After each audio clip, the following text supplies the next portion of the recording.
right. Good evening, everybody. We are so excited to see all of you here. We know we'll be welcoming people in because the walk from the parking lot at the middle school to the auditorium is no small feat, and all of you knew that because you are here and seated by 6 o'clock. So I would like to welcome all of you on behalf of Saline Area Schools and the Foundation for Saline Area Schools. My name is Carrie Davis. I'm the Executive Director of Teaching and Learning. Tonight's event is part of our partnership series that we have running this year in order to develop a positive partnership with our families alongside of our educational goals, to provide you the supports that you need in increments monthly to help align and support your kids with our goals in the district. Our journey to this event began in the spring of 2023, thanks to Shauna Hendricks, a dedicated parent and substitute in the district. Her passion for supporting our students' mental health and well-being, both in the classroom at home, sparked a collaboration between the Foundation for Saline Area Schools and district leaders. I want to take a moment to thank Shauna for writing the grant and ultimately the foundation for partnering with the district to make this opportunity available to both staff and families. I would also like to welcome some of our partner and peer districts. I know some of you may be from Chelsea or Dexter or Milan or Lincoln, and we welcome you to learn alongside of us this evening. With that, I'd like to turn it over to Shauna and Carolyn McFarland to do a proper introduction of Julie.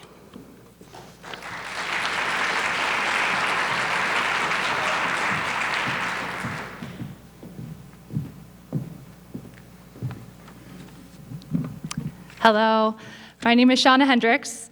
Thank you, Kara, for the introduction. I'm a parent of 3 children in the Saline Area Schools, an active community member, a former teacher, an active substitute, and someone who takes a lot of pride in being a lifelong learner. Tonight's event is something that I've really been looking forward to. In my life experiences, when you hear a recommendation, not once, not twice, but 3 separate times, I think it may be time to pay close attention. When 3 different friends from across the country were raving about Julie Lithcott-Hames and how she had come to their school community and shared her experiences and practical parenting advice, I was very intrigued. I grabbed my AirPods and went out for a walk by myself and listened to her presentation, as well as along as her very, very popular TED Talk, which has been viewed over 6 million times. This focused on her New York Times best-selling book, How to Raise an Adult. When I finished, I immediately shared these links with a bunch of friends and encouraged them to listen as well. I learned that drawing on research, on conversations with admissions officers, educators, employers, along with her own insight as a mother and as a former student dean, Dr. Lithcott-Hames highlights the concept of overparenting and also how this harms our children from developing their own idea of self-efficacy. Admittedly, while being a definite work in progress, these practical strategies motivated both myself and my husband to make some changes at home and in our own parenting style so that our children could continue to develop both resiliency and determination on their path to being a healthy, thriving adult. Dr. Julie Lithcott-Hames believes in humans and is deeply interested in what gets in our own way. It is my hope that you enjoy tonight's presentation, as well as we all do our very best to raise our own children in 2024. Thank you. I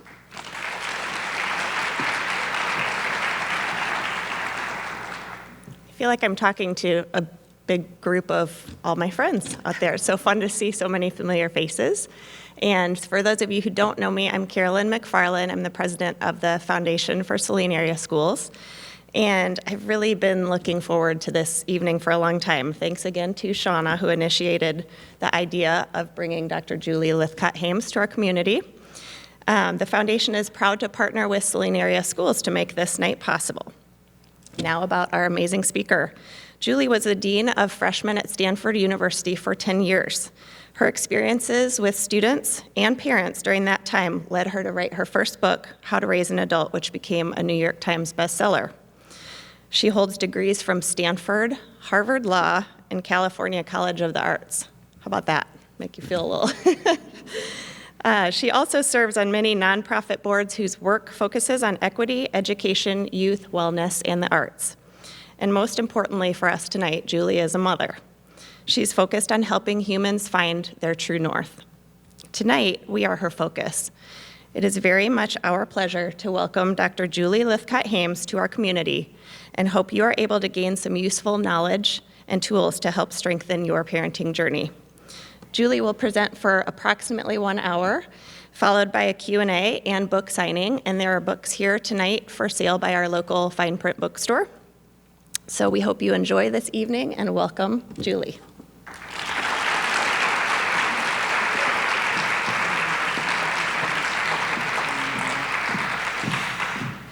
Thank you, Kara, Carolyn, Shauna. Really appreciate your kind words of welcome to your beautiful community here in Michigan. I came in on the red eye from California last night and really delighted to be back in the Midwest. I spent my 3rd and 4th grade years and my 9th through 12th grade years at a Midwestern neighbor, Wisconsin. So I know that there are plenty of differences between Michigan and Wisconsin, but just hearing you speak reminds me of my childhood. I also want to thank Stacy and Jackie, Board President Susan Estep, for all that you've done to support bringing this event to the community today. And Bill and Lindsay from Fine Print Bookshop Saline are outside. And what I want you to do in a moment is just give a huge round of applause to that local bookshop, because I think you know that our communities stay vital and thriving when we support local journalism. We have a local journalist here from, what's it called? M Live is here. We've got our local independent bookstore here. We have to continue to support local journalism and independent bookstores. It's often easier to get our books and our news by clicking on something far away. Please shop local. They need your support, and it's how we remain vibrant, intellectually curious, nourished, conversant communities. So now let's give Bill and Lindsay at Fine Print Bookshop Saline a huge round of applause.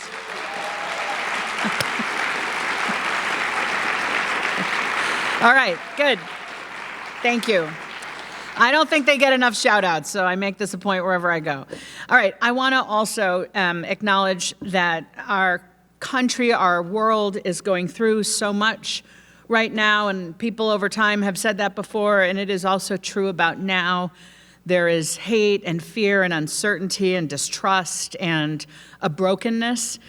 These are tough times. I cannot presume to know how the times are tough for you based on your identity, your family, your health situation, work, the pandemic, your identity, whatever. I just want to say, I know that things are tough for many of us for different reasons right now. And I want to just hold space for that, because in the space of all that, you chose to come here on a Wednesday night hoping some stranger from California had something good to say, and I hope it'll be worth your while. Yes, we're going to talk about the much easier subject of your kid's entire future. No stress there, right? Okay. So yeah, let's go there, shall we? Let's do that. This is a talk based on my book that has already been described, How to Raise an Adult, Break Free of the Overparenting Trap, and Prepare Your Kid for Success. But I just want to be super clear, so it's not awkward. Saline area schools didn't invite me here, the foundation didn't have me here because they think any of y'all are overparenting. No.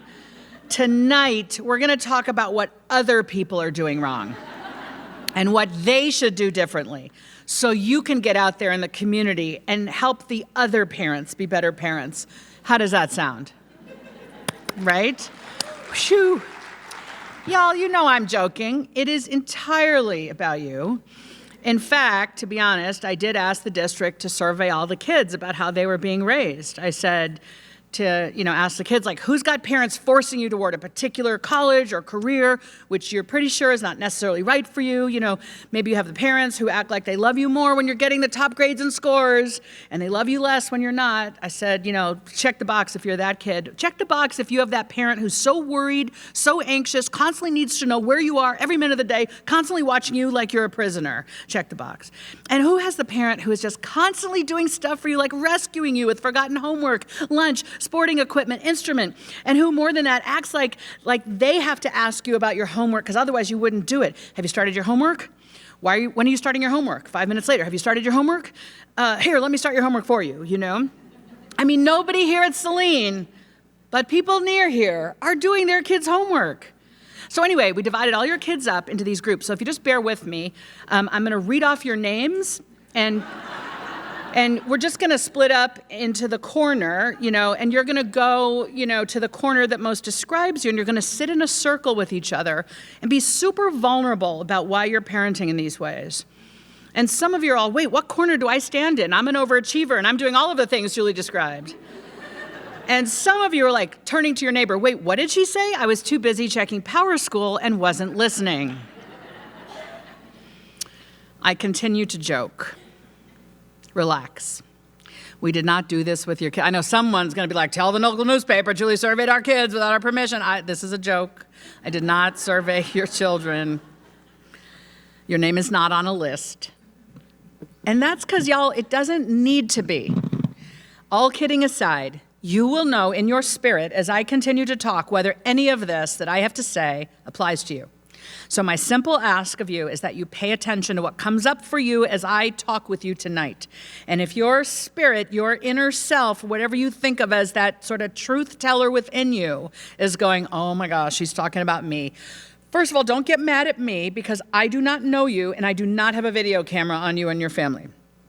I just encourage you to summon the courage to lean into it, maybe to talk it over within yourself, with your spouse or partner if you have one, maybe with a close friend, maybe with teachers and educators here, maybe with your therapist, maybe with your kid. That's the work we're up to, helping those of us who need to overcome our overparenting techniques to the extent we have them and raise kids who can make their own way in this world with confidence, with their mental health intact, who can absolutely thrive out there in the world, who will make you proud and ultimately be able to take care of you in your elder years one day. Let me get to some definitions. Parenting has become kind of a competitive sport here in your region and in mine. I live in Silicon Valley and elsewhere around the country. We, more than our parents did, we tend to need to have our kids have the right future, which we define as the right school. And there's no better start in life than the great public schools right here in Saline. But it's not just enough to be here in these schools. We need to have our kids in the right classes at these right schools and get the right grades in the right classes and the right scores and the right accolades and the right awards and the right college and the right career. And we kind of worry that we can't trust our kid to want to be successful and that they can kind of get there on their own with our love and support. So we end up doing a lot of the stuff of life for them. We have all kinds of funny terms for this kind of parenting behavior: helicopter parent, snowplow parent, which you can relate to, lawnmower parent is the California equivalent, curling parent, the sport of curling, where you shove the stone down the sheet of ice and you protect it along the way and make sure it travels correctly, the drone parent. But I think the best way to think about it is simply micromanagement. And it's hard in the workplace, and it's hard to run a family with micromanagement. This type of parenting has three subtypes: overprotective, fiercely directive, and helpful to the point of harming. A parent can be doing one, two, or all three types. Mix and match. So with the overprotective parent, we implicitly or explicitly send the kid the message, you are terribly unsafe in the world, but don't worry, I've got you. I'm always watching. I'm always there. I will anticipate anything you might need and prevent everything from happening. Whether it's like they're 3 and they're at the 3-year-old playground and they're going up the plastic rock wall. And we're right there to make sure that we're 6 to 8 inches away as they climb the child-approved plastic rock wall in the city-approved kid-safe playground. We're there just in case, because we wouldn't want them to fall on the rubber wood chips. Or the bike helmet in the driveway when the kid is just going sort of on that little strip of asphalt where we might park our cars, and or the bike helmet, when they're riding their tricycle or their whatever in our hallway inside the house, or the constant texting. Where are you? Text me when you leave. Text me when you get there. Text me every 15 minutes. Well, Mom, I'm driving for an hour. You want me to text while I'm driving? No. Pull the car over. Text me that you're fine. All right. And then I'll hear parents say, oh, I can't believe my son didn't text me to tell me where he is, but I can see on the app that he's already there. so I feel safe, because a piece of technology is communicating with me about my teenager. Oh, I would never let my 17-year-old take public transportation. Oh, I would never let her do that. Really, what's your long-term plan for letting your 17-year-old do anything? Like, she's going to be 18, she's going to be 25, and you've never let her take a subway, a bus, a train. Parents will say, oh, I'm going to move to your college town just in case. I'm going to GPS track you, but only until you're married. Okay, maybe beyond. Everything seems fine when we're the overprotective parent because we are keeping vigilant watch. With the fiercely directive parent, often called the tiger type, which I assure you is not limited to any particular race or ethnicity, this is the parent who's a little bit harsher. This is the drill sergeant, which is great for the Army, but hard for a family. It's the, oh, you will be a doctor. You will be a lawyer. You will be an engineer. You will go into finance. You will be a tennis star. There's only 5 or 6 acceptable paths in life to the fiercely directive parent. So instead of letting their kids play freely and discover their interests and learn how to, get stronger and better at things, this parent has their kid in cages of enrichment, enrolling them in 13 after-school activities, then having the audacity to demand an exception to the attendance requirement for these activities because they can't possibly show up for them all at once, right? So the parent's like, is this mandatory? Is this mandatory? Well, it's a theater production, like, oh, Romeo, Romeo, wherefore art thou, Romeo? Like the kids are trying to practice Romeo and Juliet on the stage, and Romeo's not here because he's at soccer. And maybe your kid just doesn't have time to do both. And that's not just okay, but maybe it's more rational and sane that way. Meanwhile, we're on Power School constantly checking it like we check our stock portfolio, like it's a stock market ticker tape for our own little private family corporation. ROI mentality, return on investment. Are we up today or are we down, right? I got to check Power School, right? Are we an A student today? Oh, we're an A- student. What do we do? The world is over. We got a B+ today, right? Holding the teachers accountable if anything seems amiss, like it's their fault. We are strident, forceful. Everything seems fine because our kid looks to be on the right path and very much in line because, well, they're afraid to disappoint us, meaning they're afraid of us. And let's turn 180 degrees from the fiercely directive parent to the parent who's the opposite of that, but still overparenting. This is the parent who is overly helpful to the point of harming.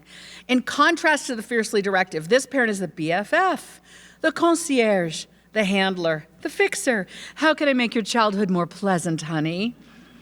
Like the kid is an A-list celebrity and the parent is like following them around with a checklist on a clipboard to make sure it all goes as planned.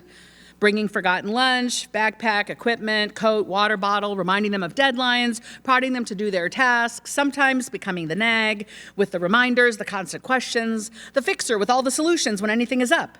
We also want to take care of their feelings, and we really want them not to have any. So you don't like the dark? No worries. You will never be in the dark. You don't like being alone? No worries. You will never be alone. Okay, you only eat pasta with butter and Parmesan cheese?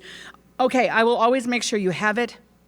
Everything seems fine because thanks to us, if we're this type of parent, everything is smoothed out, handled, nothing is forgotten. We are living our child's life for them.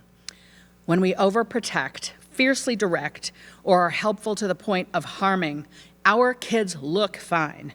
Protected, steered, managed in the immediate term, yes. We appear to achieve short-term gains for them with our micromanagement. The homework is in, check. The deadline was not missed, check. I know where they are at all times, check. But we are setting them up for long-term pain, short-term gain, long-term pain, because they don't know how to think for themselves, do for themselves, cope with stuff. They don't know who they are because their job has been to be what we need. We're treating them like bonsai trees instead of wildflowers. Here's what I mean. You know the bonsai tree. It's a sort of carefully constructed miniature replica of a real tree that might grow in the wild. It is the product of the very skilled gardener. As parents, the metaphor here is we are the gardener, tending this plant, the child. And if we treat it like a bonsai tree, we take our ideal vision of a child or the child we wished we had, or the child we want to turn our child into, and we clip them here so they'll grow more here, and we prune them here so they'll grow more here, and we clip and prune our child to shape them to resemble the child we need. We are acting on them. They are our possession, our accomplishment, our masterpiece. When we treat them like wildflowers, in contrast, we know it's not about us. With a wildflower, you really don't know what it's going to become until you see it, right? It's about giving them the right soil, which is sort of community, schooling, opportunity, the right sunshine and water. Like, what does this kid need in order to be themselves? The occasional fertilizer, and then standing back and watching with joy and awe at who our kids become. I'm here to say, as I say in my TED Talk, your child is a wildflower, not a bonsai tree. Everyone is doing the bonsai tree thing. As a dean at Stanford, I was dean of freshmen for 10 years. I bore witness to the rise of what we call helicopter parenting at the university level. And it was my job to tell those parents not to overprotect at the college level, not to fiercely direct, not to hold their hand, not to clip and prune their child like a bonsai, to let their students do stuff, or at least try, and then learn from it so they'll be better next time. No, you don't need to talk to the chemistry professor.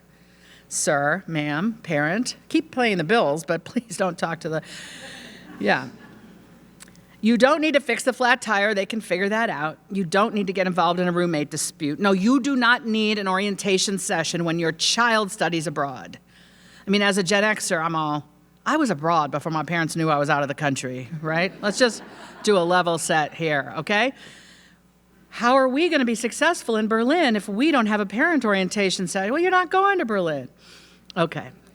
So anyway, I would give an annual talk at orientation. We had a 6-day orientation, the sort of university that's small enough where everyone comes in for orientation at once, as opposed to like a big public like the University of Michigan, where typically they bring them in for orientation throughout the summer. And so I would give this talk on the first day of orientation when it's drop-off day and it's now nighttime and the students are having their first meal in their dorm dining hall, meeting their dorm mates and their roommates, and we've got a big dinner in a gym for all the parents who've come to drop off freshmen. And, you know, it was probably 2,500 parents are there, round tables, beautiful buffet. A cappella groups are going around table by table singing sad songs about letting your child go. And the provost, the university's number 2 person, is going to give the big talk, but as the dean of freshmen, I'm the warm-up. So I give a talk which boils down to trust your kid. They have what it takes to thrive here and to try to grow here. Trust us. We're not trying to get away with doing as little as possible here at Stanford. Trust your kid, trust us. Now please leave was my 3rd message. And the development office wouldn't let me actually do that, wag my fingers, but you know, the doors of the dinner did open onto the parking lot where all the freshman parents were parked. We did hope to sort of move them along. I was so proud of my wisdom. Yet, I was doing these very things I critique in my own house. That's the irony. The expert is also a part of the problem. And since I think you're going to learn more from me as a parent who can relate than as an expert who might have all the theories, I'm going to now divulge some of my parenting oopses to you, things I learned the hard way. You know, now that I've known you for 15 minutes, I feel safe with you. Okay, so here we go.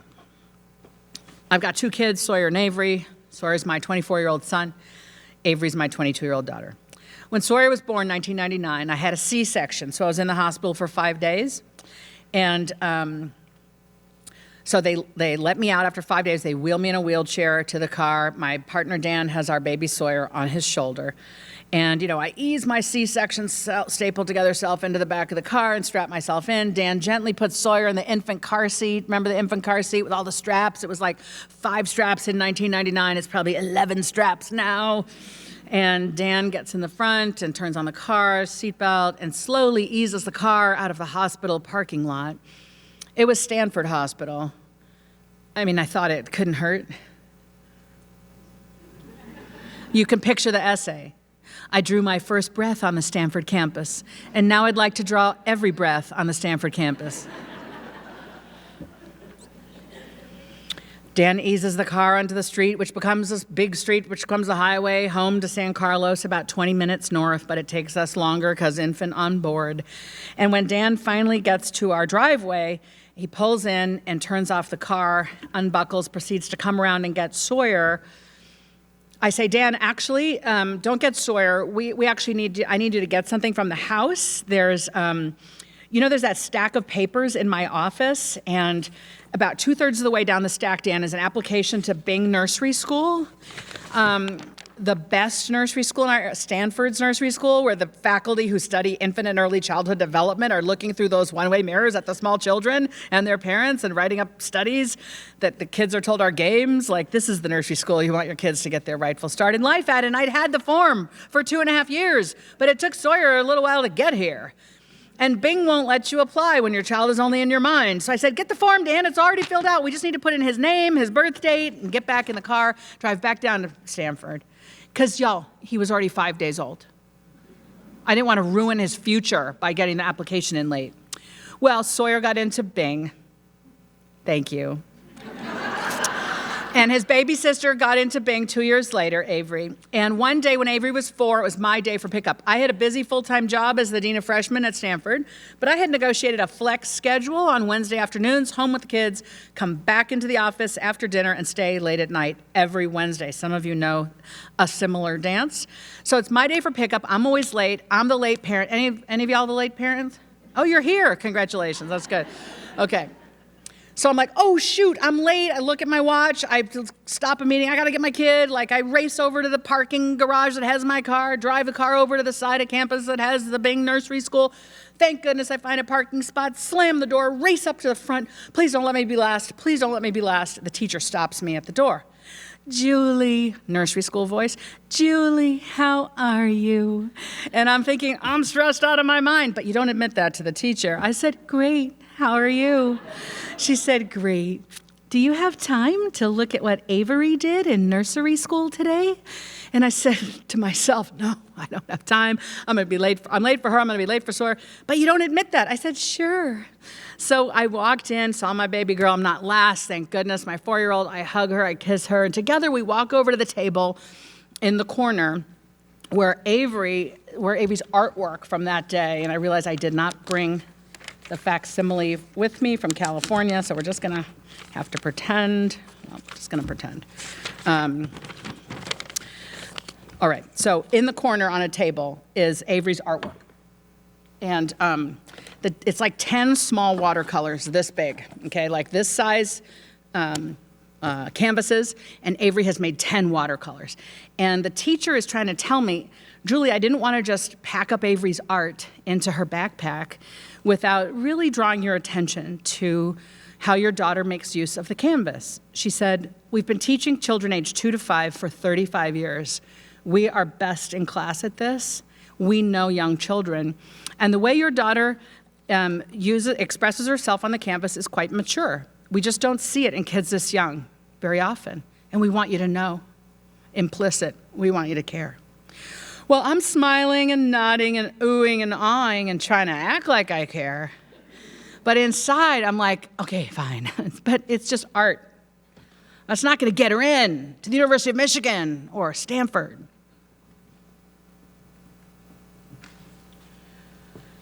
All right, by now we had bought a house in the Palo Alto Unified School District. My mother sold her place back east where she was widowed and living.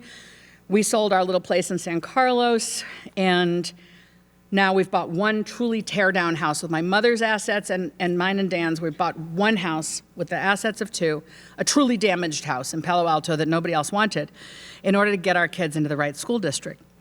My kids are doing well. Everything's going great. One day we got invited to go over to one of Sawyer's friends' house for a barbecue. And we were excited to go. The 4 of us were going to go, and it was going to be Sawyer's friend and his parents and little brother. And the dad calls, and it's like, we're having a barbecue. We're doing sausages. What kind of sausages do y'all like? And I'm like, oh, God. I mean, I'll love sausage. Avery will eat anything. Dan, we'll make do. But Sawyer is not going to eat sausage. And I didn't even know what to say. Like, can you please have some pasta or something? So anyway, I just couldn't figure out how to say that. So what I did was I made pasta, his favorite, butter and Parmesan cheese on penne, and I put it in a little Tupperware, and I just tucked it in my bag. Because we do have a rule of 3 bites, and I knew, we'd like force him to have the 3 bites of this sausage, and then I would bring him the pasta. And that is exactly what happened. And I wouldn't learn for quite some time that that is exactly the wrong thing to do, but I'm just going to put a pin in that in case any of you are doing that. It's going to turn out to be bad, but just wait. Okay. When Sawyer was in the 4th grade, he was diagnosed with ADHD and anxiety. I forgot to tell you, Sawyer began reading books the minute he stopped chewing on books. Sawyer was the sort of kid that carried a book on a play date. Books are Sawyer's security blanket. He would take a book on a play date, because if the play date didn't work out, he could just leave and sit on the curb and read a book until we came and got him. Not that that ever happened, I don't think, but, just in case, like Sawyer always has a book. Wants to read at dinner, wants to read at breakfast, we let him. Wants to read at dinner, we don't let him, because the experts say you got to talk as a family over dinner, right? Which we do, but unless we decide it's a family reading dinner and we're all going to read at dinner, okay? So that's Sawyer. So anyway, he's doing great in school, reading constantly, big on ideas, had language before he could walk, super verbal. And in the 4th grade, he gets a diagnosis of ADHD and anxiety. And he actually, his 2nd and 3rd grade teacher had said, we think he might have a little. We were like, it's fine, he's great, he's so smart, we're not worried. And he gets the diagnosis, but we're still not worried because we're pretty sure his IQ is off the charts and he loves, ideas, science, mythology, news, he's great. In the 6th grade, I come home from my work as the Dean of Freshmen at Stanford. We've just had orientation where for the 7th year in a row, so Sawyer's now, let's say 10, and I come home from my big orientation speech to the parents, right? Trust your kid, trust us, now please leave. Okay, really confident about my, authority. And I'm now having dinner with my own family. It's delightful to be with them. We've been preparing for orientation for months, and now I'm finally able to just let my hair down. And I sit down for dinner with my family. We're having chicken. I sit next to Sawyer. Dan sit next to Avery. And we just start to chat and eat, and I lean over and I cut Sawyer's chicken. Okay? He was 10. Okay, some of you are like, yeah? What am I missing? Here's what you're missing. Children have to learn to use utensils. And you're like, but they're sharp. Yes, and you do not want your 16-year-old stabbing the chicken like Fred Flintstone and bringing it up to his mouth with a fork because you didn't trust he could ever learn to use a knife safely. So that's when I knew that I was complicit in the problem, that the parents of my students who couldn't let go at the college level weren't starting that behavior at the college level. They were just continuing all the helpfulness that had started in childhood. They had not realized you're not supposed to foster a total dependency on you. You're supposed to actually help your kid become more and more independent and more skilled. And at that moment, I was like, oh, shoot, I'm doing it. It was like I was visited by Dickens's Ghost of Christmas Future. If you ever want him to be independent, you need to stop cutting his meat. And I was like, well, where's the book? Who tells you when to stop cutting their meat, when to let them cross the street, when to make them Velcro their own shoes, when to let them talk to strangers? Don't talk to strangers, we say. That's not a skill. How to discern the one creepy stranger from the vast majority of humans who are fine is the skill. So I knew, oh no, I'm in it, which didn't mean that I knew what to do about it. I just was super motivated because I had seen the end result. I had seen in other people's grown kids, 18 to 22, what happens if they are too dependent on you.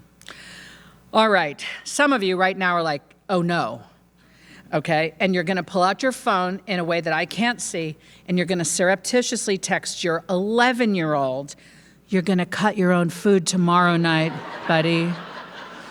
I just went to a talk and I learned that knives are okay if used the right way. All right. When Sawyer was in the 7th grade, Avery, by the way, is just fine. She's an artist. She's doing her artsy thing, whatever. Dance, singing, acting, painting. Okay. I'm gonna get to an Avery story, don't you worry. In the 7th grade, Sawyer comes home. Mom, Dad, Gaga, my mother, who's a science teacher. We just had a cool thing in science. It was biology. We studied genetics for a week. It was fascinating. I think it's really exciting. You know, I love it. I think I want to get a PhD in biology. And I pull out my imaginary family accomplishments list.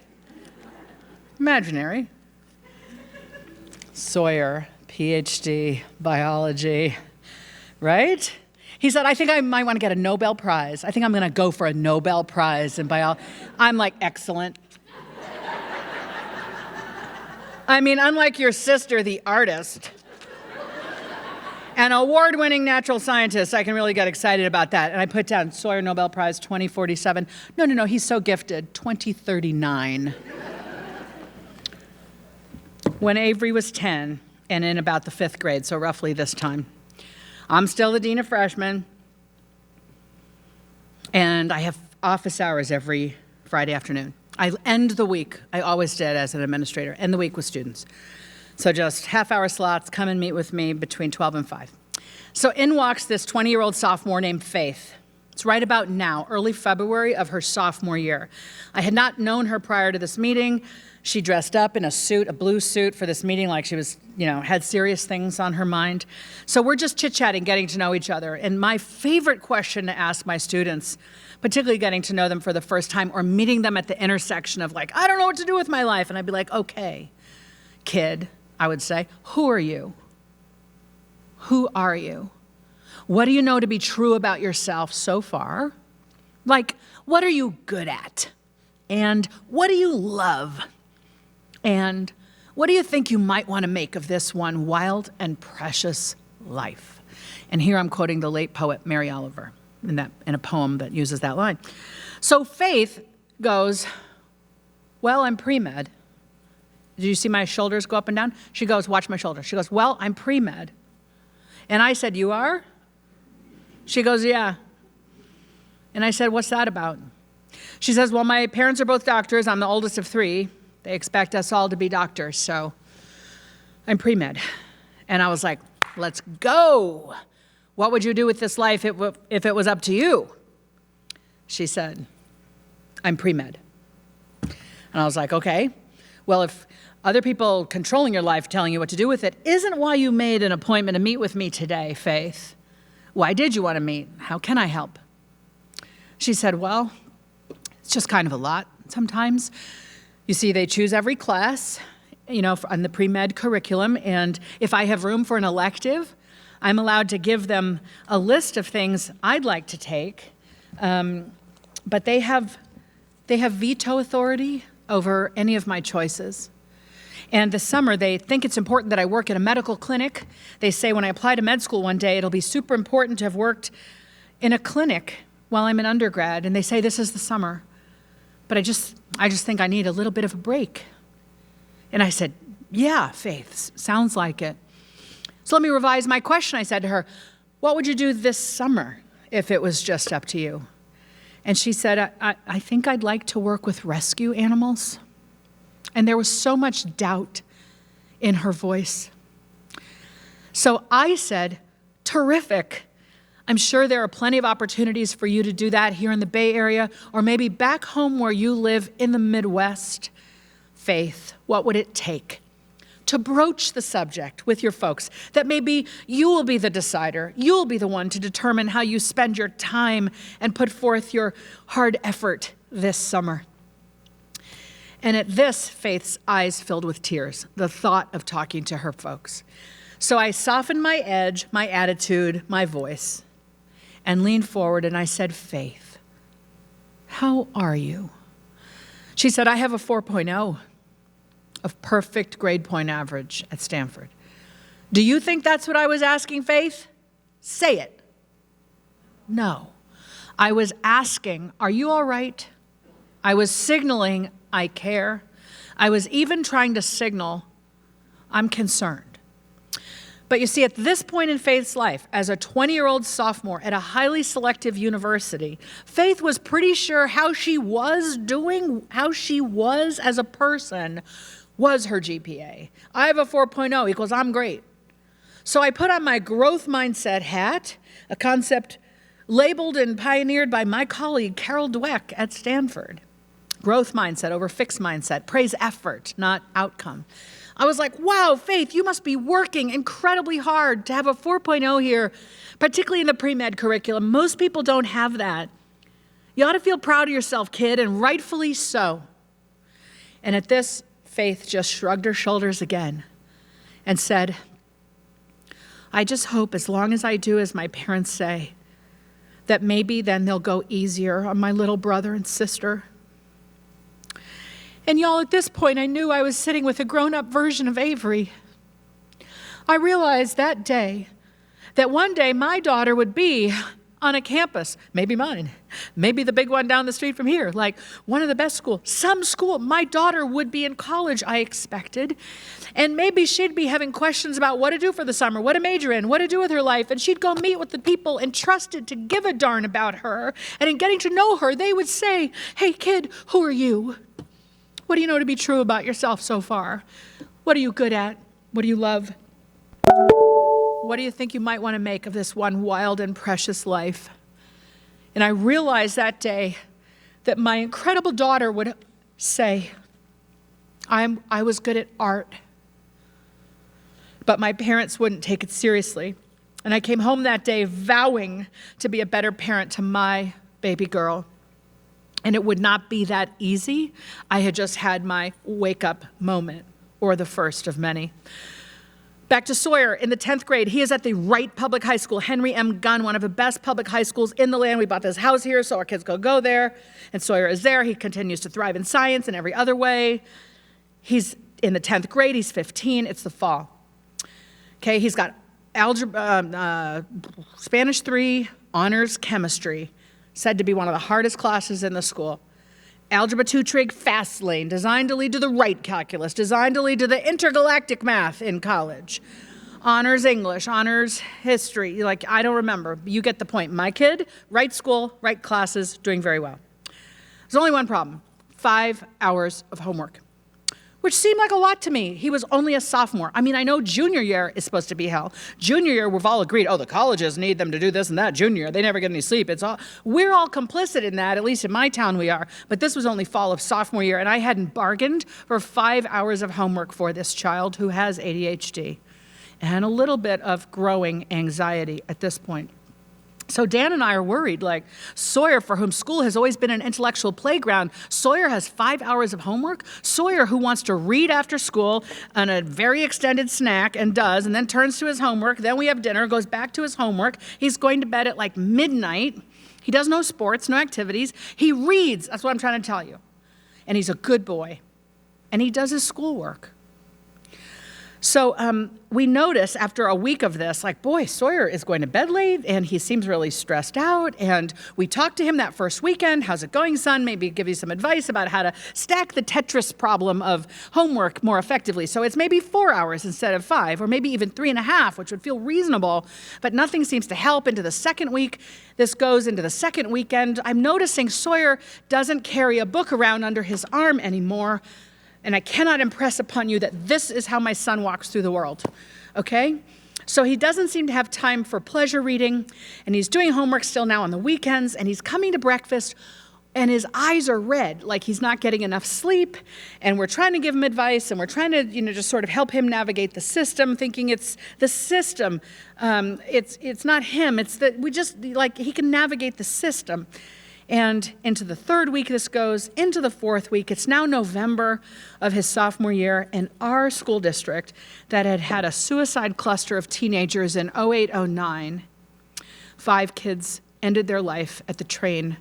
And then in 2014, this was that year, it began again. And in November, 5 weeks into Sawyer's impossible workload, we were up late one night. Dan and I always stay up late with him. Like, we don't want to go to bed when he's still doing his homework. Like, oh, we're exhausted, but you stick with this homework. It's so important for your future.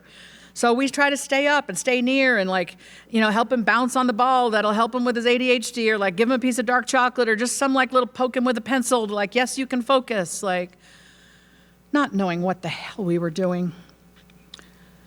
I'm realizing Sawyer had left Spanish for last, day over day. He loved Spanish when he was younger, but now he's leaving it for the end.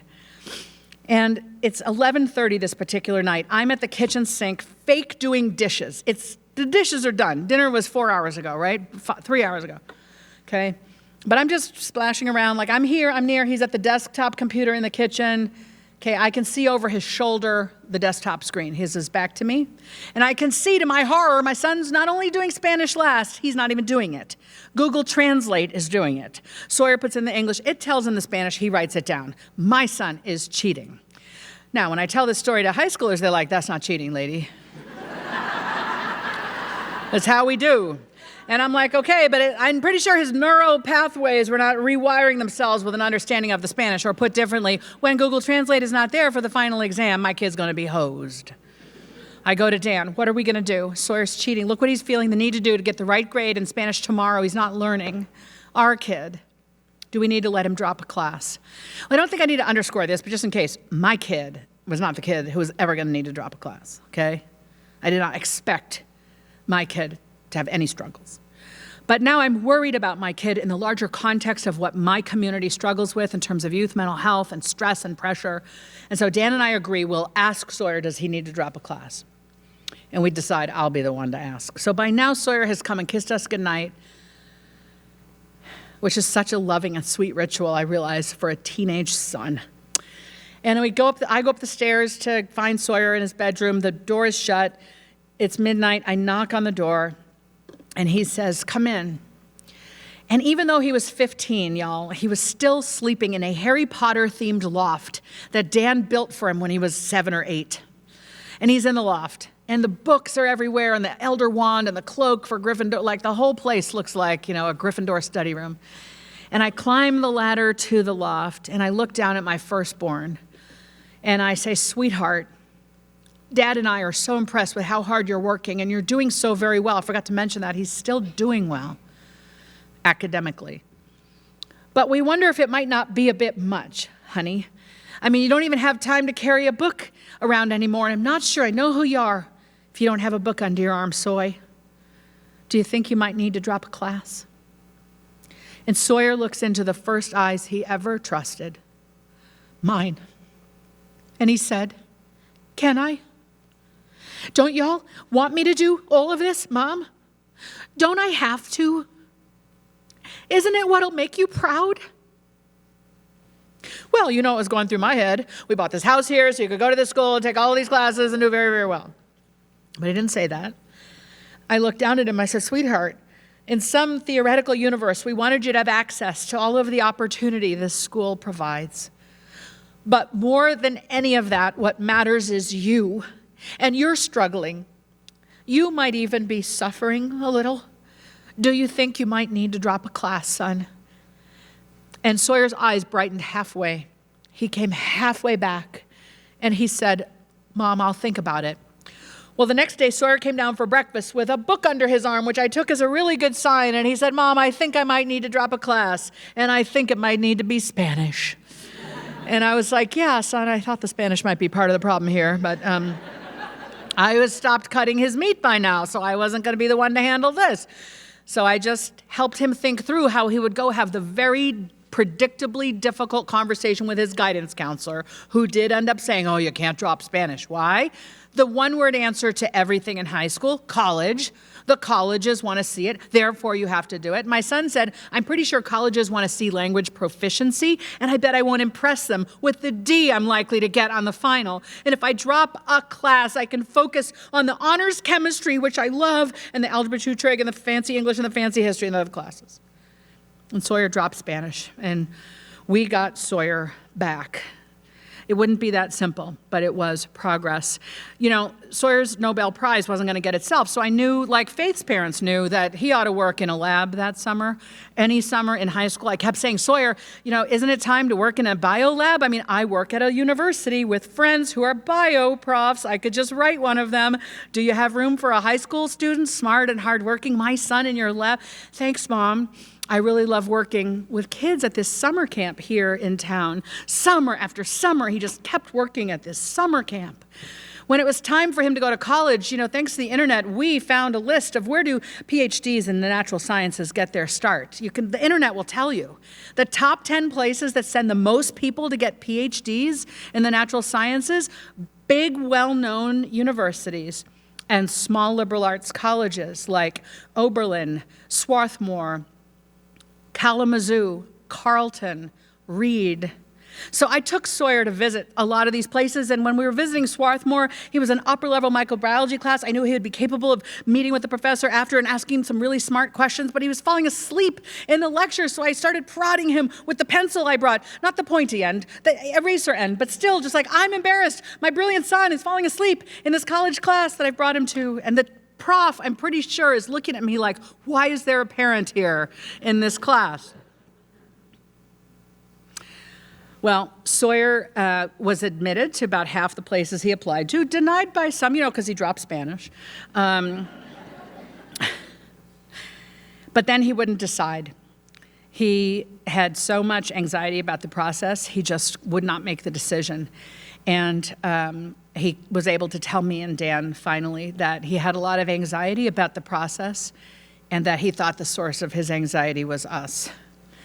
And he told me late this one night when I came home from a talk, and I had to wake Dan up and say, he says it's us. I mean, Sawyer was telling me, but I really wanted Dan in this with me. And we committed then that we were going to back off and stop asking, have you decided? What are you deciding? Are you going to go? And Sawyer went off to Reed College in Portland, Oregon. All right. Avery, meanwhile, was crushing it academically and in the arts. Other people constantly ask me for advice, but my own daughter doesn't seem to ever want it from me. So when Avery started thinking about what's the right blend for her intellectual curiosity and her artistry and her social justice bent, I began talking to her about Oberlin, which is a great small liberal arts college in Ohio. My brother had gone there years ago, was a trustee. I thought that could help, And so I'm like, and finally Avery's like, Mom, stop talking about Oberlin. I'm like, I've only raised it 3 times. She's like, you talk about it all the time. All you ever talk about is Oberlin. I'm not applying. So then I tried to get other people to tell Avery about Oberlin. In August of her senior year, school has started. She gets her schedule. She comes home the first week. Mom, Dad, they made a mistake with my schedule. Let me tell you what happened. I have 2 prep periods, study halls, and I want 1, but they gave me 2. It's sort of an accident. They can't fix it for whatever reason, or whatever courses are offered in my study hall periods. I'm not interested in really anything that's offered in these 2 free periods. So actually, I think it's going to be fine because, and I interrupt her. I was like, it's not fine. It's not fine. You're trying to go to college. You can't have 2 study halls. Find another class. She's like, Mom, you are not listening. I have gone through this. I've talked to the guidance counselor. They've shown me the courses available. They can't switch my schedule around. I can take anything that is offered during these periods, and I'm not at all interested in anything offered in these periods. I was like, Avery, pick a class. Pick a class. She's like, Mom, are you telling me that because some college will want to see that I took the most classes this semester of my senior year, that I should just pick any random class, even if I have no interest in it? I said, yeah, that's what I'm saying. She goes, by this point, the book was out. She's like, in this book, you tell everybody else the opposite, okay? When we clip and prune our kids like bonsai trees, we can harm their mental health, undermine their skill development, and make them resent the heck out of us. When we treat them like wildflowers, they blossom. I want to pivot now toward the ways in which each of us, if we need to, can tweak our own behavior or recommend to our friends how they can tweak their behavior. Some of you are like, I wish my spouse, partner, person was here right now because they're the person that needs to hear this. I got you. Okay, here's some advice. Before we even try to change our behaviors, which are there for a reason, we love our kids fiercely and want them to thrive. Let's acknowledge the elephant in the room, which is that we're so desperately anxious and afraid that if we don't micromanage our kids, they won't get into the so-called right school or have the so-called right future. And I'm just going to be super frank. The rankings are absolute BS. There are a couple hundred truly great colleges and universities in this country, as well as community colleges and trade schools. And the military is, of course, a great option, as is going directly into the workforce. Yes, we want our kids to have a successful future. Just be reassured that there is no one path that's right, making everything else wrong. Who your kid is, what they're good at, what they love, how they like being in the world, showing up, what brings them joy. That should dictate where they go for further study and work after high school. So if we could all take a bit of a deep breath and get on with what we should stop doing and start doing so that we can raise wildflowers, not bonsai trees. Wildly successful wildflowers, by the way. It's not that you are to do nothing. You are their biggest role models. I want you to consider replacing the micromanaging with my 4-3-2-1 method for good parenting. And this is actually in large part on my website under the, you'll see the link at the end to the website. And then there's a tab for each book. The book on parenting is there, and there's this 4-step method, okay? This 4-3-2-1 method. All right. Number 4 comes with 4 steps for teaching your kid everything they need to know. Instead of doing for them forever, you're supposed to delight in them learning to do more and more for themselves in every moment. You have to ask, what do they already know? What are they learning? What am I trying to do that's just about me? Let me take myself out of it. Okay. Like they have to learn to cross the street. They have to learn to make a meal, a simple meal. Let's go with that. So 4-step method. First you do it for them, then you do it with them, then you watch them do it, and then they can do it independently. And often if we're overparenting, we're stuck in step 1, do it for them, and then we're frustrated why they can't do it independently. Okay, you're skipping over steps 2 and 3, the teaching and the just in case. So meal on the stove, take a grilled cheese, okay? When they're tiny, 2, 3, 4, they're playing in the playroom, you're at the stove, you've got the bread and the cheese, and if you put tomato in there, you got that, you're putting it all together, you put the stove on, you put the right amount of Pam or butter, whatever you use, like you turn the stove, you know how to do the stove, you cook the meal, and you call your little one, hey, little one, it's time for lunch, and you've done it. Step 1, you did it, all they do is eat it. And hopefully you've taught them to say thank you. Step 2, it's big. You say, hey buddy, hey kiddo, it's time for you to start learning how to cook. Come with me. We're going to go to the kitchen. I've got this stool here, a toddler protected stool. They can climb up and be at the level of the counter, but there's a strap that holds them in so they don't fall backwards and crack their head open, right? And you say, you're going to help me. We have to get the bread and got to put the cheese on it. We got to maybe cut some tomato slices. Like, don't have them cut the tomato slices if they're 4, okay? Unless it's a little plastic knife, but that's not going to work, right? How about you have them put the cheese on the bread? And try not to be so anxious yourself, like, the cheese has to be like this, don't put it like this, right? Don't go behind and fix the dishwasher after other people have loaded it. Like, what is going on, y'all? All right? Let your child help. Narrate. We put the cheese between the bread slices. I'm going to add some tomato. Or no tomato, Mommy, I don't like it. Fine, no tomato. I'm going to stand over here. Watch me do it. See how far I stand from the stove? Watch me turn it on. I'm not saying put your 4-year-old at the stove. I'm saying you begin to teach by demonstrating. Over the years, your 4-year-old has gotten better at assembling the sandwich and handing it to you, and you're the one at the stove and cooking it, making sure, right? Then you move to step 3, okay? You're confident they can handle all the steps, but you're still there for the just in case. You don't want them to set the house on fire or themselves on fire, okay? You say, hey, buddy, step 3. First you do it for them, then you do it with them, step 3, then you watch them do it. You say, it's time to make a grilled cheese, but this time I'm going to watch you do it. I'm here for questions, and I'm here for the just in case, okay? So you're like, okay, buddy, hold on. You don't put it on high. Turn that down. It's more of a medium. Like, okay, you're there for the safety, still teaching. Step 4, your kid can make you a grilled cheese sandwich and say, hey, parent, come have lunch. I've made lunch. Okay, they are able to do it without you. This method applies to everything, and we have to delight in them learning, okay? And another way to think about it is like driving a car. Like the kid goes from the car seat to the passenger seat, paying attention, learning, to the driver's seat with you in the passenger seat, to them in the driver's seat, and you're on the sidewalk waving and saying, pick up a gallon of milk on the way home, okay? That's growing up. We're supposed to want that instead of fear that. Okay, that's number 4 is the 4-step method. Number 3, the 3 things you gotta stop doing and what to do instead. Stop saying we when you mean your kid. We're on the soccer team. No, you are not.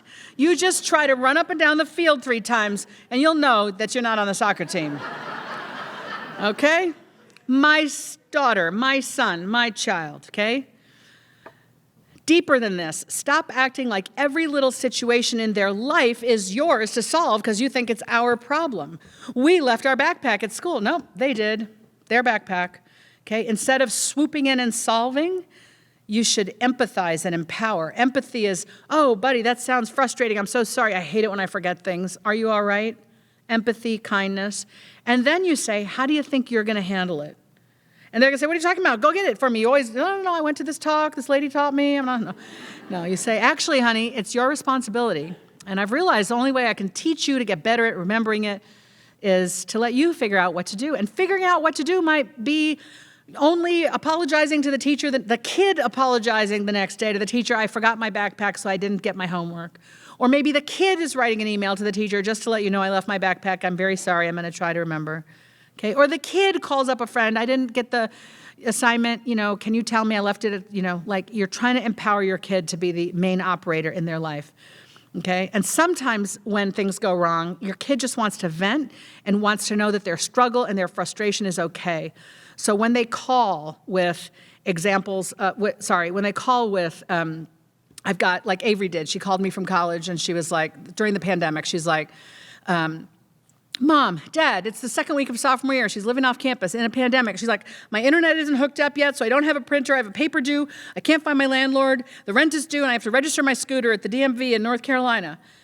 I was like, Avery, do not register your scooter at the DMV. Like, that can wait. She's like, Mom, I know that. I'm just trying to tell you all the things that I've got. I'm just, please don't try to fix. I just want you to hold space for all that I'm going through, okay? So the best thing we can do there is to ask, do you want to vent? Do you want ideas? I'm here for both or either. And don't be like, do you want to just vent or do you want ideas? Because I have great ideas. Like, you have to really play it cool, okay? And when we stop having the we example, we don't feel it's our DMV registration. It's not our landlord. It's not our printer. It's theirs. We're loving. We're compassionate. But one of the most empowering things we can do is say, how do you think you're going to handle it? Because it tells them we think they can. And that's what's missing in modern parenting. We act like we don't think they can, but don't worry, we've got it. And that is debilitating for them psychologically. So stop saying we and stop acting like their life is yours. Number 2, stop arguing with all the adults in their lives. The nurse, the teacher, the counselor, the coach, the referee, the umpire, the superintendent, the principal.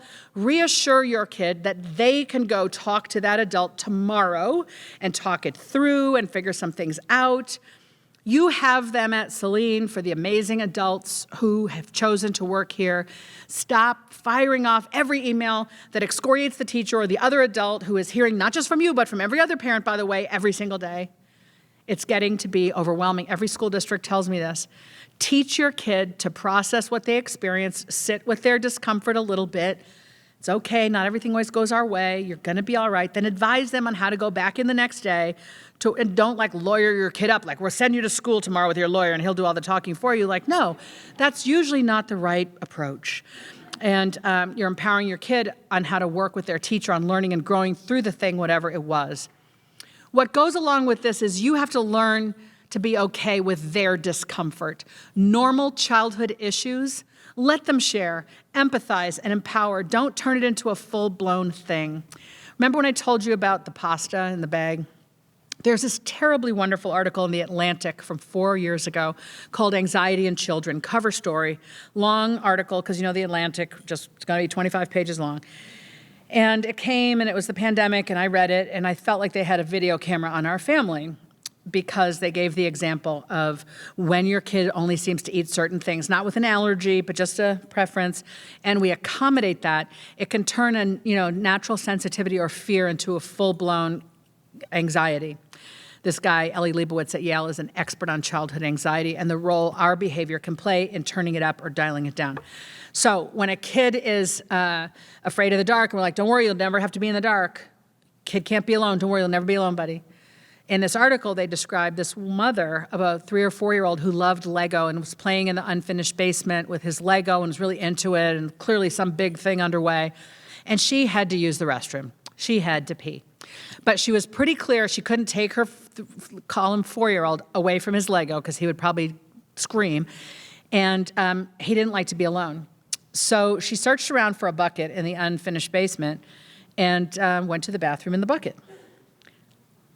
So I'm reading this oh my God, I shouldn't be putting pasta in my bag, but at least I'm not peeing in a bucket, So read this article on how to get more comfortable tolerating their discomfort. It is actually the more loving thing to say, I know this is hard, I can see this is difficult, empathy, but then empower. I know it won't always be this hard, buddy, or you do hard things. I know it's going to get easier. We're supposed to evince confidence in their growth. Number 3, stop doing their work. Nobody here, but people near Celine are doing their kids' homework, okay? Of course you can do the 4th grade assignment perfectly. You're 40, okay? It's your kid's turn.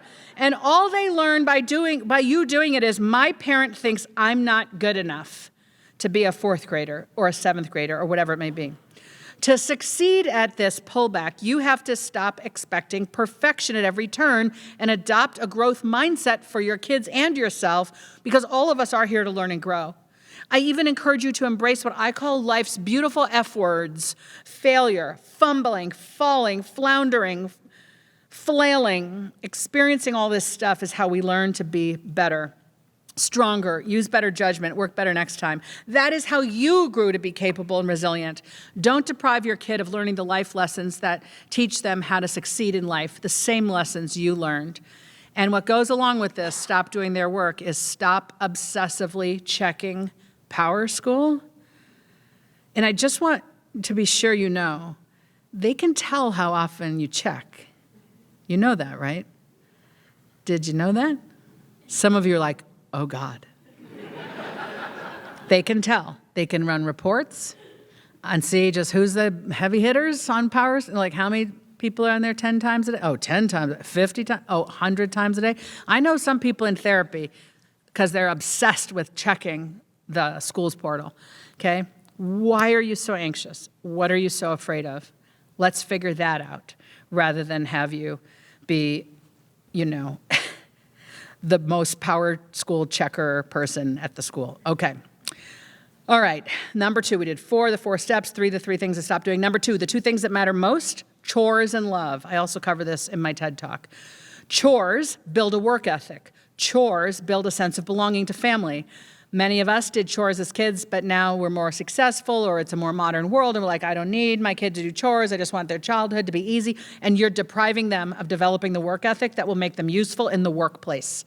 Kids who did chores know how to be useful in the workplace. They don't sit around and wait to be told what to do or praised.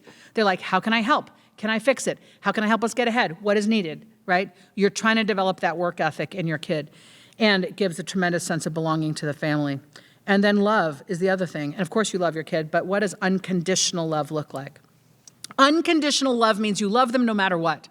It means you don't love them when they get A's. You don't love them if they pursue this line of work. You love them because you're not wishing for them to be a different child than you've got. Oh, we really hoped they'd be a swimmer. Well, too bad. They're not. Like, you go be a swimmer if you need someone to be a swimmer that badly, okay? All right? Unconditional love. And it shows up in how we speak to them. When they get home from school or we get home from work, if the first thing out of our mouths is, what happened on the science test? I checked Power School. Like, what happened on the science test? I thought we worked hard. We studied hard for that. What happened? Have you started your homework? When are you starting your homework? Mom, I just got home. When are you doing your homework? I'm still standing here talking to you, having a snack. I've not started my homework. Imagine you come home from work. My daughter, Avery, who lives in England, is calling me right now. Don't worry, I'll get back to her. I was talking to a group of parents, so I couldn't drop everything and talk to you, baby, because I'm a working mom. Okay. Imagine you come home from work. And of course, I'm like, what if it's an emergency? She's in London. What if she needs me?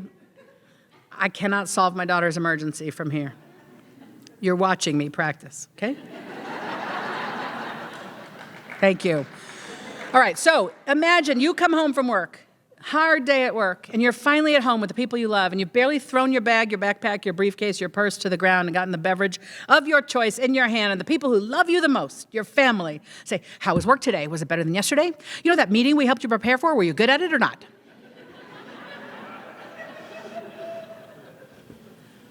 Okay? Number 1 is the 1-week cleanse. If you're sitting here like, oh yeah, she's talking about me. I'm obsessed with Power School. I'm always sending emails to the teachers. I need a reset. Okay, 1-week cleanse. You say to your kid, hey kid, I know I'm always on you about your homework and how you're doing, and I know that can make you feel that I think you don't care, so I always have to be on you. That's number 1. Number 2, but I know you do care because it's your life. So for 1 week, I want to prove to you that, I can stay in my lane by not asking about school at all for 1 week. okay? And instead, we'll just talk about other things. Now, don't you dare pick spring break. That is not the assignment. It has to be a real week of school. Okay, your kid is not going to know what to make of it. They're going to be like, you're going to be like, you're going to be scared too, okay? And then what happens is you don't just not talk to your kid, you have to talk about other things, okay? You have to say like, hi, how are you? Would you like a snack? I like your shirt. You have to say things like, you know, when you play the guitar, it fills the house with the most beautiful feeling, and I'm always just delight when I hear you playing music you love. You have to say, you know that video game you love? Do you think I could learn it? I mean, probably not at my age, right? But, you know, I'd love to know more about the things that matter to you. You know that friend of yours you said was unhappy the last couple of days? Like, are they okay? Can I help? Demonstrate an actual genuine interest in the kid you have and trust that when you do, the things you're dying to know about, what happened on the science test, they'll be more likely to tell you because they don't feel so micromanaged and scrutinized. And a way to shift into the right way of being is what I call be the auntie or uncle or the best friend of the family. When you are the auntie or the uncle or the best friend of the family and you go over to their house and it's a Friday and their kid comes home. So it's like 4 p.m. and their kid comes home from school and you're with your brother, your sister, sister-in-law, brother-in-law, best friend, right? This is a family you're close to, but you're the auntie, uncle, or best friend. Their kid comes in the door, slams the door, throws the backpack down and says, well, I guess I'm failing science. You, the auntie, uncle, / best friend say, oh no, come here. I love you. How are you? Sounds like science is not going so well, but what is going well? Hug, kiss, whatever the relationship allows. The parent is like, what do you mean we're failing science? Right? Energetically, who is the child drawn to? You, the auntie, uncle, best friend, who has demonstrated, I care, I'm listening, I'm not going to make a big deal out of that. I trust that you're going to figure this out. I am here. The parent has lost their mind and basically said, I care about this. I have to handle this. You're a screw up. I don't like it. Okay, we're trying to draw our kids closer.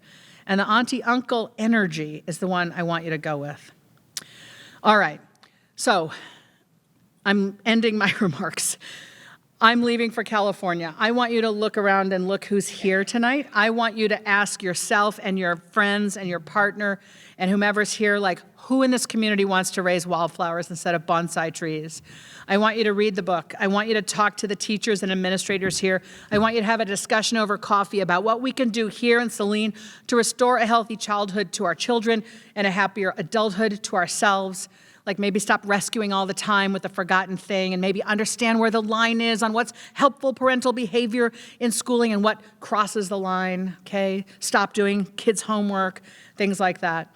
Just gonna say bluntly, you may need to get a hobby that is not your kid because when your life is rich with work and volunteer activities and service and love and romantic relationships and platonic friendship, then the rich fullness of your life shows your kid what an awesome adult life looks like and what they should aspire to.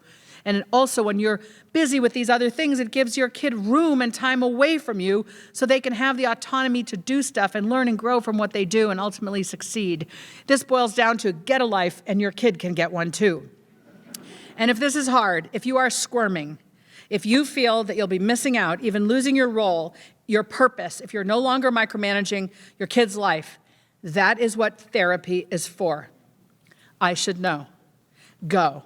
Get some. Go figure out what's ailing you. Find out what you're afraid of. Do your work. Work hard to recover from that and repattern your family dynamics. Gain a fuller sense of who you are so you can stop deriving a sense of purpose and safety from controlling someone else's life. I want to give you a brief update on Sawyer and Avery. Avery, as you know, just tried to call me. So let me start with Avery. No, I'll start with Sawyer. Okay, Sawyer. Sawyer had Sawyer's anxiety and ADHD, which were not well respected or attended to in high school by us, really came at him at a small liberal arts college. And by the end of his sophomore year, he was flunking out. He decided to take a year off to work. We supported that. He fell into a mental health crisis, severe depression, which became a true crisis that he was healing from in an intensive outpatient program in Oregon where he had gone to school when the pandemic began. and he came home to us to shelter in place. He was 20. He was still depressed for months. We got him better therapy, better meds, better psychiatry. And after about 18 months, he was ready for full-time work again. He chose work at one of our local elementary schools as an aide for kids with special needs. The kid who always wanted to work at a summer camp instead of in a bio lab wanted to work with kids for a living. Who knew? Well, I would have if I'd been paying attention to the kid I had instead of to the kid I needed him to be. This is Sawyer's 3rd year as an employee of the Palo Alto Unified. He feels so useful, valued, cherished. He says he's fallen backward into his passion, and he loves using his journey as someone who's neurodivergent to make the road easier for the next generation. At Thanksgiving, at Halloween, his first year on the job, he and I were alternating answering the door for little kids, ringing the doorbell. So I'm in the kitchen, and I hear the doorbell, and Sawyer answers, and this tiny little girl's voice says, "Mr. Sawyer?" And I'm like, "What's that?" And I come around, and she's like, "It's Mr. Sawyer." She's telling everybody at the curb, "It's Mr. Sawyer." And then I peek around, and she goes, "Are you Mr. Sawyer's mommy?" And I said, "Yeah, I'm Mr. Sawyer's mom." And my daughter Avery, well, she is an artist. She paints and sings and dances and acts. This spring, she graduated from college with a degree in cultural anthropology and dance choreography. My little artist is going to have to figure out how to pay the bills. But you know what? She will, because artists do. She had paid internships in the arts every summer and part-time jobs in the arts during the school year, and professionals in her field have told her she has it, and she's been advised to practice rejection on London's West End, and then she'll be ready for Broadway. So when she made her way to London this summer and her passport got stolen in Lisbon, I'm finally that parent who can just listen and hold space. "Oh, Avery, I love you so much. My God, I'm so sorry you're dealing with that. Are you okay?" Pause. "That must be so hard." Pause. And then very casually, "I have some thoughts if you want them, but if you just want to vent, that's fine too." "Mom, I 100% want your advice." It took me 2 years of backing way off, over and over and over again in conversation with Avery in order to bring her closer where she can feel safe that I'm not trying to micromanage her life. My concluding point is, y'all, neither Sawyer nor Avery is doing what I remotely expected, wanted, or needed of them to do. And I've never been prouder. I'm doing the work to repattern the way I am so my kids can have the parent they actually need and deserve. And if I can do it, so can you. Join me in raising healthy, thriving adults. Thank you.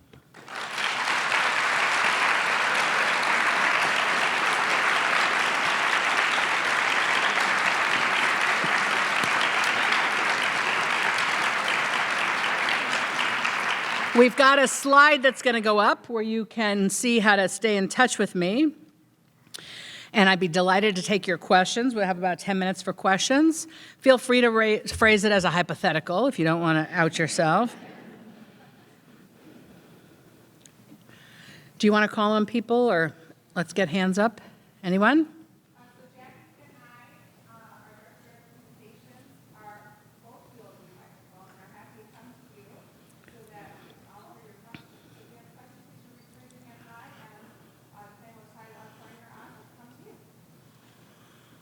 One over here. There we go. Thank you, Jackie. Going back to your son Sawyer, you're saying during his high school years, you felt like you didn't manage the ADD or the neurodiversity. Could you expand on more suggestions for like the executive function, coaching, and help for ADD and those who clearly are having some misfires in their like. What is your name? Your first name? Allison. Allison, for sure. Number one, I would say to any parent of a kid with a diagnosis or a difference that doesn't even have a diagnosis, care about it, seek to understand it rather than wishing it away. In hindsight, I thought my son was so IQ-esque brilliant that these things were not going to be obstacles, and that was such an undermining of him and an oversight. And I regret it. So I didn't I thought I understood what anxiety was and ADHD, but it was just sort of because people talked about it. I needed to come up to speed and learn, just as I would if he had had type 1 diabetes or some other serious situation, like learn about it, respect that it's a thing. So find the experts. For me on ADHD, Ned Hallowell has written some great books, Edward Ned Hallowell. So when Dan and I finally realized Sawyer was in trouble in college, we bought all the books, and many of them were Ned Hallowell's. And read them and flagged them like, this looks like our family, this looks like Sawyer, like that's how we got more educated. I think, if your public school is not one that supports neurodivergent kids and you have the opportunity to consider other options, I might. That's a privilege to be able to consider going outside the public school.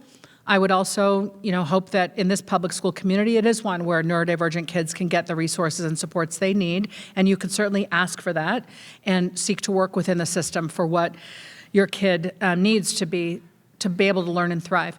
Don't rush it. A kid with ADHD, by definition, their executive function is going to develop slower. We can fall into the trap of trying to be their executive function so that they stay at the pace their non-ADHD friends are at. But when we do that, we're actually taking away all the chances for them to practice executive function development, which sort of it's like carrying a football across the line and expecting it to be able to throw itself over the goalpost. Like, no, it's a bad analogy. The kid's not a football, but you got to be a little more patient with the time frame. And say, you know what, he's got a diagnosis. We're going to lean into that.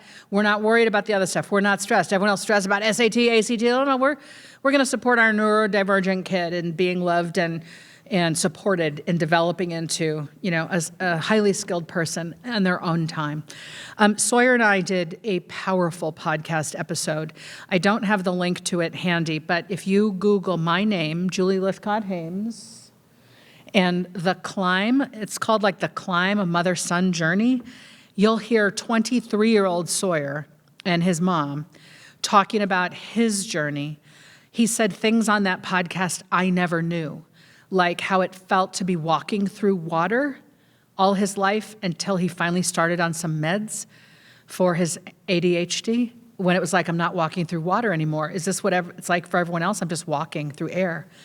And you'll hear my heart breaking, but also it's not about me. I'm trying to support my kid.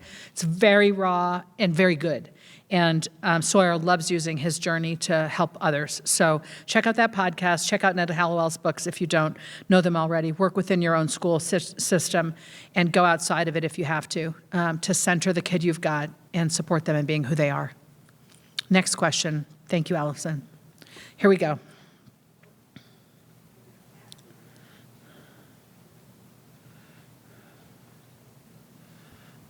Mine is more of your thought on micromanaging screens and phones and technology, right? Like pick your own grades, not going to bring your missed lunch or something like that, and nor am I going to send your email, but you read all about or about danger of screens, but I had a conversation with my kid the other day. He's like, that's how we communicate.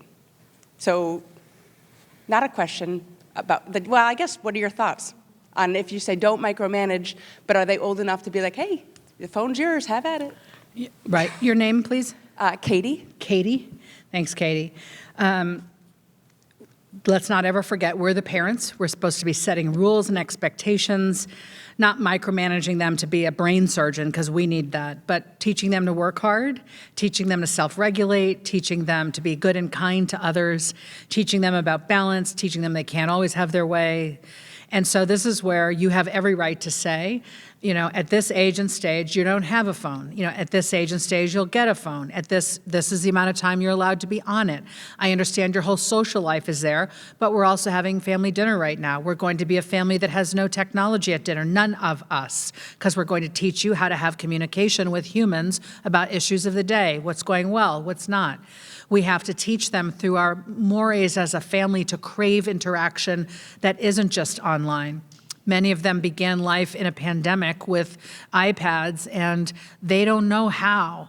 as was said earlier by some of the teachers in the workshop I did with teachers. They don't know how to play with Play-Doh, crayons, or sand, but they do know how to use an iPad. Well, we got to get them into the crayons and Play-Doh and sand and into the human conversation. In terms of the dangers, I think social media is amazing. You can find your people. If you've got an interest or a diagnosis, you can find your community in ways that were impossible when we were young. And of course, there are these rabbit holes that the algorithm can pull people into and radicalize them or make them feel very badly about themselves. And so, it's very finely tuned to every kid in every circumstance, but you absolutely have to have guardrails there. I highly recommend Common Sense Media. I've been on their board. They teach parents about apps and software and media, in terms of programs that are good for kids at different levels. They have great advice on how to put up guardrails and limits. And there's an author you should read, Devorah, with a V, Devorah Heitner. She lives in Chicago. She's an expert on kids and media. Her new book is called Growing Up in Public, and it speaks to everything from us posting pictures of our kids on our Instagram and what that does to them, like our own ego need to show you my kid. I've been there. Okay, all the way to like they do something, they put up a picture, that has violated a norm or a law, right? They have said something or have had something said about them. Their entire lives are lived in public in a way that just wasn't true for us. So getting more educated will help you feel less out of control around it, less afraid, more in charge of what you as a family decide to do. Okay, hope that's helpful advice. Yes, over here. And I'd love your first name and then your question. And just for those who wanted the podcast, I just looked it up. The Climb, A Mother and Son's Journey to Acceptance. If you put in The Climb, A Mother-Son's Journey to Acceptance, or The Climb, Lithcott-Hames, it should come up. Your name? Libby, actually. Say again? Libby, L-A-B-B-Y. I have sort of the overprotective and tiger mom in small doses, and I've had enough therapy in my life to know why. It's because I was bullied when I was a child. Okay. And it's hard for me to watch my daughter go through any even small amounts of that, and I know it's something that happens to kids. What is your advice to sort of step back and not make it how you felt when to watch your children go through it again? I know it's something she's going to go through that even in small amounts, but what's your advice to sort of not have me get over how I felt when I was a child and sort of step myself back from that because she's going to have to go through it herself? Libby, I'm really sorry you were bullied as a child. No, I am. I'm really sorry. Shouldn't have happened. And for anyone who's in a similar boat of like your own childhood stuff comes up and you're just trying to protect your kid from having those terrible feelings of loneliness or harm, that's what we try to do, right? So I feel for you. Frankly, that's what I was doing with Sawyer. As an African American, as a high-achieving African American, I've been told all my life that I stole the spot of somebody else, that I'm not qualified to be where I am. So when my brilliant black son, my kids are multiracial, my husband, partner is white and Jewish, but my son is darker skinned than me with a thicker head of hair and bigger. So he presents to the world as an African American. To those who don't know his mixed lineage, that's what they would assume. When I saw his IQ and I saw that he was achieving on these national standardized tests at a higher, like almost perfect score that the people buying and cheating and lying for their kids to get into college, remember those people, Varsity Blues? My son's score without any studying was higher than what these rich folks were trying to buy for their kids. I was like, he is my proof of my capability. Look at my son, evidence of my worth. I didn't want him to have extra time for ADHD because I didn't want anyone to say my son got where, right? All of that, I didn't realize it at the time. But as I've gone back to unpack why was I so underserving my son when I was so capable of supporting faith and other people's kids, I realized my own stuff, my own was caught up in it, okay? So tapping into it is step one. Just this conversation you're having right now with us and within yourself is step one, being aware. And then I think you want to say, okay, what would I have wished for? What was the best thing that could have happened to me? I know for me, it was like if one caring adult had pulled me aside and said, hey, you're different than everyone here. I'm always here for you if you need me, empowering me to come to them instead of presuming they knew what was right for me. And that can happen when we've been there and we want to overreach and protect. We want to just make it go away. You want to always center and empower your kids. So empathy, I am always here. Tell me what happened. I'm going to listen. You have to try to listen without your own stuff coming out, because your own emotions from your childhood are going to get in the way of your child feeling you are seeing them. So you have to try to do that work with your own therapist, or here in public with all of us, right? But then with your kid, you're going to be like, I'm here for you. Let's talk whenever you want. And you just listen as the most kind coach, where you're like, that sounds so awful. I'm so sorry. You don't deserve to be treated that way. How can I help? And pause and see what your kid says. And if they say nothing, say, I have some ideas. Would you like to hear them? Or would you rather not? Let her or them decide, okay? If they want your ideas, then have a few ideas ready. I could go over with you to the kid's house and we could ask for a conversation with the kid and their parent. Or we could go to school and you could tell the teacher what's happening and I will be there with you. Or we could do nothing and we just talk about it here as a family and say, to heck with them, they have trouble. Mean people tend to have something tough happening in their lives we can't presume to know, but often the bullies have their own struggles and it makes them mean. You could just decide to walk away from, all of these are options and you have to be invested in none of them. You're just putting them out there and saying, these are my thoughts. I'm here to support you in whatever feels right for you. Good luck to you, Libby. All right, I think we'll take one more and then we'll go out and I'll sign books. Yes, your name. My name is Stacy. Where is the balance of having your kids do extracurriculars and too much versus nothing? My kids border on the nothing side, which causes more of a fear of trying new things. And today, my daughter came home in tears because she didn't want to try field hockey that she originally wanted to sign up for, because she was scared of having no friends in the class. And so I don't know, the balance of, I have a reader, I really resonate with your son, and she doesn't want to do anything in her life but read, which also can be a problem. So I want to have them try new things and foster that environment for them, but I don't actually know how. Yep. Stacy, beautiful question. This whole thing of parenting is about balance. So if I have a kid who reads and loves reading and feels safe and seen and supported and nourished in a library and in books, that's ostensibly a good thing. If they're afraid of the world and have social anxiety and books are really, their support situation, that's something to be curious about, not to take them away from the books, but just to understand your kid's got some other stuff going on that the books are sort of helping them soothe and solve, but you should take a curiosity in what might be pushing them, into a place of retreat. It's subtle, right? So you're taking it so when you see that there's anxiety about going out and playing with other kids or, trying a new situation, that might be where you say, you know what, I don't want to force you to go into, what'd you say, lacrosse, field hockey, right? Or I don't want to force you to do this or that, but I am curious about what's hard. And again, a dispassionate curiosity with kindness. Tell me more about your feelings about this. Make it safe for them to say, I'm afraid of this kid. I'm scared of that coach. I heard somebody got hurt once doing this. I'm always embarrassed when, stuff that you may not be aware of will come up if you create that open container for conversation and you're not being emotionally invested in it, frightened by this outcome, mad at these people. Your own stuff has to be so self-regulated that you make room for your child to actually share with you. I think being on a sport, being on a team is a good thing, and it is scary. And, that's where I think you might want to say, I don't want you to force your kid to be a hockey player or a hockey star, but I love the idea that you would use childhood organized sports as a way to develop commitment, be responsible, be accountable, see what it's like to be one on a team instead of the lone actor. There's all kinds of valid reasons to play sports and do activities and participate that have nothing to do with I'm trying to turn you into an Olympic athlete.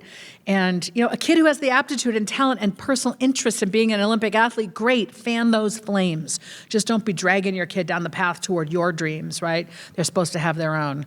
So the curiosity about the why behind the reluctance or the concern or whatever it is, that is, I think, the spot you want to show up in as just a tender, kind, curious auntie, uncle / friend of the family who's not super invested in it, super worried about it. That's the way to elicit the greatest amount of open truth from your own kid. All right, everybody, I'm going to go. I appreciate you so. I could see the residents as I told my stories year over year. You know, I've been the author of this book for 8 years. It'll be 9 this fall. And, you know, my keynote goes so long because my kids have grown older, you know. It used to be that the book stopped with, you know, Sawyer was 16 and or 17. And so I appreciate your listening and resonating. And whatever came up for you, take that forward. The kid with ADHD, the kid with anxiety, the kid who's the artist, the kid who's overloaded with workload, right? Your needs for their future, around what to study or where to go, like whatever it was that I said, cutting the meat, don't forget that, okay? Like just take it forward and ask, you know, how can I level my game up so I can be more of the parent they deserve? And some of us are still doing the work to get over what our own parents did or didn't do. Interrupting these generational patterns is something we now know how to do in this generation, in this century. Thanks to psychology, there's so much more available to us than our parents ever knew, and Lord knows what they went through at the hands of their parents, right? So we're interrupting patterns, we're becoming stronger, better, more capable, more loving people, and you are the people your own children deserve. So go make yourself worthy of that love and trust they place in you. I very much believe that you can. Thank you so much.